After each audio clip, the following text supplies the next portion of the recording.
Welcome to Winning Begins at Home. I'm Randy Gravitt, your host, and I'm excited to hang out with you for the days that we have remaining this week.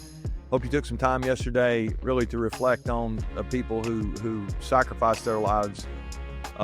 Memorial Day yesterday, there's a lot of people that have given the ultimate sacrifice, so to speak, so we can have freedom, and really grateful for that. As we kick off this Tuesday here, I want us to think about the calendar a little bit. I just got to looking, and we have 4 days left in the month of May. We're heading into summer, so I'm going to call these next 4 days our little countdown to summer. I've got a 4, 3, 2, 1 for you. We're gonna do 4 things today. I'm gonna give you a little something to think about. Hopefully, this quadrant will help you. I say quadrant. It's a little bit different than that, but this will be a way for you to think about your life maybe and your leadership. It's helped me through the years. I think it can be really helpful to everybody who's listening. So thanks for being with us. If you've not checked us out on the YouTube channel, I hope you'll do that. Subscribe over there if you've not done that, and check it out. These shows we're trying to do 5-7 minutes, something like that. Nothing crazy, but trying to make it as practical as possible. We said couple of weeks ago, this is about you. It's who it's for. It's not what it's about as much as who it's for. And so I love it when leaders try to get better and try to make progress. And so hopefully this week will give us a little bit of a framework to think about that. It's a little bit of a hodgepodge, if so to speak. You'll see what I mean over the next couple of days. But let's start today with what I'm going to call 4 gauges. 4 gauges. Now, gauges are important. I was driving just a few days ago, and I noticed the gauge on my truck is running low. This happens from time to time. I've talked about this before. I'm kind of the guy that I let it get a little less gas than I need to sometimes, and I'm like, I got to stop and fill this thing up. And I mean, that's never on your schedule, right? To fill your truck up. I guess it should be, but you what do? You look at the gauge is low. You're like, I got to get some or I'm going to be out. And I think this is true in some areas of our life. And so I would encourage you today, if you have a chance, to maybe pull out a piece of paper at some point and draw yourself 4 gauges. Give yourself a full tank on one side and an empty tank on the other. And let's think about how we're doing in these 4 areas of life today. You might need 4 gauges to think about it. And I'm guessing some of them you may be, half tank or maybe even close to full. But there might be a couple other areas where you're running maybe even on empty, and if you don't pay attention to this here as we go into summer, I think we're sort of in the middle of the year at this point, right? And this is important for us to just give some attention to some of these areas. So let's start with the emotional gauge. We don't talk about emotional stuff a lot in our lives, but we know it's important, and we're seeing all kind of new research that's been out the last few months. I've seen statistics that say 1 out of every 3 people, I believe now, are struggling with emotional, mental health kind of issues, stress, clinical anxiety, all kind of stuff that could fit under this category. But I want you to think today about your emotional gauge. Where would you say it is? I know just a couple of weeks ago I had some stuff that happened, and it depleted my emotional tank. When I think about it, it just was like, oh man, this has been hard. We had a friend that passed away. I've got another friend who had a serious surgery. I've got just so many things. You look at it, they hit you and they affect you emotionally, and you find yourself just like, man, this is hard. And yet it's not as hard. It's not as hard for me as it is for the people around me. Some of the people that are going through some stuff. But you want to have the emotional tank full, I guess I'll say it that way, to be able to have empathy for people and to be able to be there for people and to be able to, process that stuff correctly and ultimately be strong enough to lead well. And then there are times where you don't need to be strong. You just need to realize that this is just hard and this is not what we want. And the circumstances are not good. And so what do we do when our emotional tank is running low? Are there some things that we can do? And I would just encourage you today to do some assessment, like where is the gauge? But if it's lower than you want, then you might want to choose something to say, let me take a step to push some emotional energy back into my tank. And I don't know about you, but I love getting outside. When I go outside, the emotions go up. I feel better. you may be a hiker. You go for a hike. It's great. Get out in the woods. Or something about breathing fresh air that's really great for us. Breathing would be another thing. There are people who all kind of breathing practices and things, and just to focus on your breathing. Meditation. Some people do that for their emotional energy. There's all kind of things you can do. I would encourage you to have some fun. There's things you do that put energy into you, and things that drain energy out of you. It might be even people. You maybe have some draining people around your life, and if that's the case, then you're going to need to find some people, some relationships that put energy back into you, because you can't always cut off those relationships that are draining. Sometimes they're there, and they're maybe even permanent in your life, but you're going to need to find some people that put life back into you. I even had one leader we were coaching years ago who was struggling a little bit, and I've told this story before, but she loved to dance, and I think when when I asked her what's really going on, she's like, I don't know, and I started talking to her a little more and found out she loved to dance. I said, when's the last time you've been dancing? And she said, I can't even remember.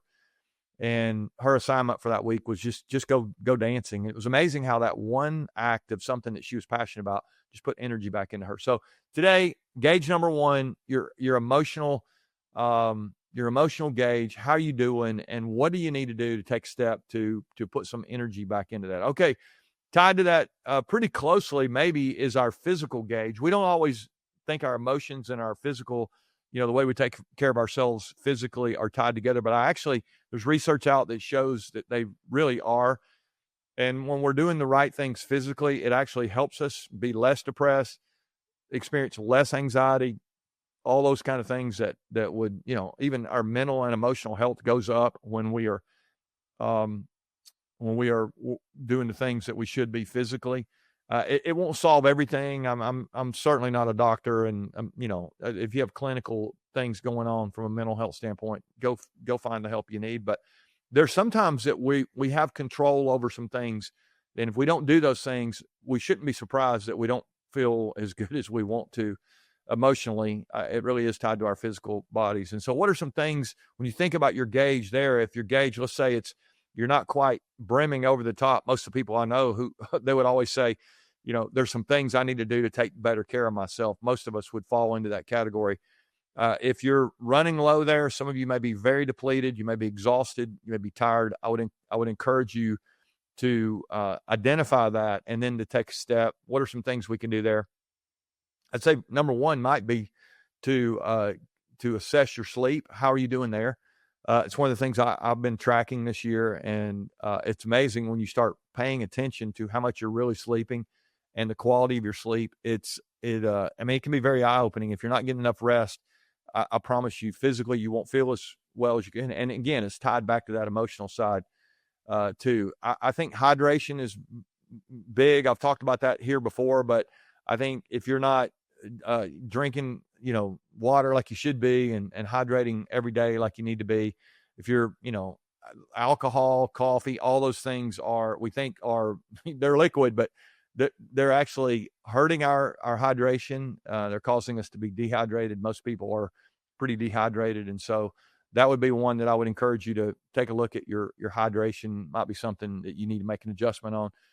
Another one would be your exercise. We'll do some more in-depth stuff on this later, but if we're not moving like we need to be, just get out and take a walk. If you want to start somewhere, do that. But stretching, taking care of your mobility, all those things are examples of things that we can do physically to take care of ourselves. So maybe you need to go for a walk today. Maybe you need to stretch. Maybe you need to just drink more water. I'm not sure, but there's things we can do to push that tank back up. And if we're going to take care of gauge number two, the physical thing, we got to pay some attention to it. All right, here's number three, relationally. How you doing relationally today? As you look at your gauge, let's go back to maybe some of those people that are draining you, or if there's a lot of those around right now and you're feeling really depleted.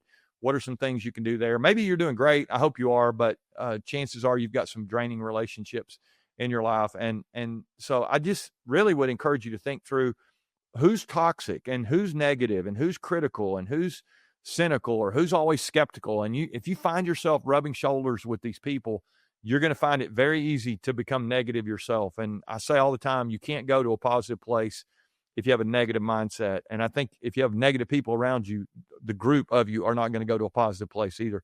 Positive people are much more likely to go to a positive place than negative people are. And so I would encourage you to do some evaluating of those relationships. And I said it just a moment ago, but I would encourage you to find some relationships that are life-giving. Make sure you surround yourself with those kind of people. And I think it'll be, you'll have more life if you do, right? I mean, it's kind of the definition of the thing. Maybe you need to make a new friend. I'm not sure. But as you think about your relationships, I would encourage you to make sure you're keeping that gauge high. It's so important. And then finally today, I'd end with your spiritual gauge. And you may not be comfortable with that language, but I think all of us have a soul. We have, there's this inner life that we have, and we know when we're not. And it's, all these are kind of tied together to make up the soul in some ways, as we think about it. Our mind, our will, our emotions, however you want to say that. But I think our soul is so important, and we all know that there's a spiritual side to our lives, whether we acknowledge it or not. And some people just want to ignore it and think, it's just all random chance that we're here. I think it takes more faith actually to believe that than it does to believe that there's a creator who designed your life and created your life in such a beautiful way. And I think so many times the world beats down on us, and spiritually we can get in a bad place. And so I'll encourage you to do a little bit of assessment. You may say, dude, my tank is empty. I don't even have a spiritual life. I don't even think about this kind of stuff. Or I used to when I was a kid. Maybe my mom and dad, encouraged it, but I just turned my back on that and I'm doing my own thing. And as you look at your life, if you're feeling empty there, how is what you're doing working out for you? If you're feeling empty, to me, that would be when I would want to pay some attention to this. So what are some things that I can do to make sure that my spiritual tank is on the full side? And I would say, make sure if you're going to do anything at all, that you incorporate some spiritual practices in your life. And so for me, I love to read the Bible. I think it's, I can't imagine trying to just make my own rules up. I like having a source of truth and, really try to build my life around that. I think prayer is important. I think a lot of leaders throughout history have understood the importance of prayer. You don't have to do it all yourself. We're actually going to talk about that in a couple of days. I'll give you a couple of prayers maybe that you can pray, but I think that's important. I also think, to me, I love going to church every week. It's for us, my wife and I, we love to go, and, there's friends there and it just puts you in an environment where other people are saying, hey, there is a God and we're not him. We understand that we're a part of a community here and we're trying to get better. So you get to pick your spiritual practice, but if your tank's running low there, really not just spiritually, but emotionally, relationally, physically, any of these areas, I want to encourage you today, these 4 gauges, they can be so powerful. And you might even, create some kind of document or a picture, put it on your desk there where you can see it all the time.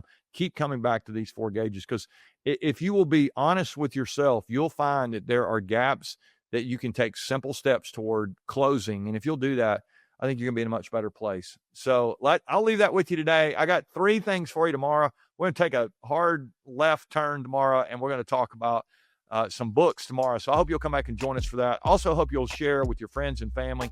I said today I was going to go 5 to 8 minutes. I think I've gone about 15. So thanks for hanging with us today. We'll go shorter tomorrow, but I want to encourage you to continue winning where it matters most, and that's at home. All right. Love you guys. We'll see you tomorrow.